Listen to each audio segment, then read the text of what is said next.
In today's video, I'm going to teach you how to set up online banking with Huntington Mobile. Full tutorial. To begin, open your preferred web browser and go directly to huntington.com. Typing the address into the address bar yourself helps you avoid lookalike sites, and you should see the secure padlock icon next to the URL.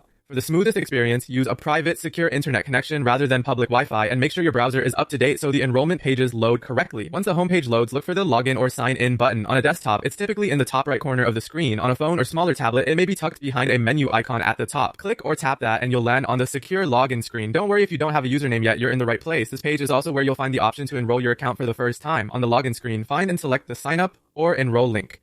The wording can vary slightly, but it's usually right below the login fields. If you're asked to choose between personal and business, select the option that matches the type of account you opened at the bank. From here, Huntington will guide you through the enrollment flow with clear prompts. Take your time, read each screen, and only move forward when you're confident the information looks correct. If the page times out, simply sign back into the enrollment link to continue. Next, you'll enter your information so Huntington can verify your identity and locate your account. Expect to provide basic personal details and account-related identifiers. You may also be asked to confirm a code that's sent to your email or mobile number on file. Enter everything carefully, exactly as it appears on your account documents. After your identity is verified, you'll create your online banking credentials. Choose a unique username and a strong password that you don't use anywhere else.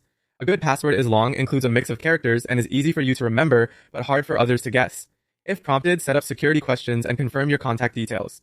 When offered, enable two-step verification for an extra layer of protection. When you finish, review your entries and submit. You should see a confirmation that your online banking is ready. From now on, you can sign in from the login button on huntington.com or use the mobile app with the same credentials.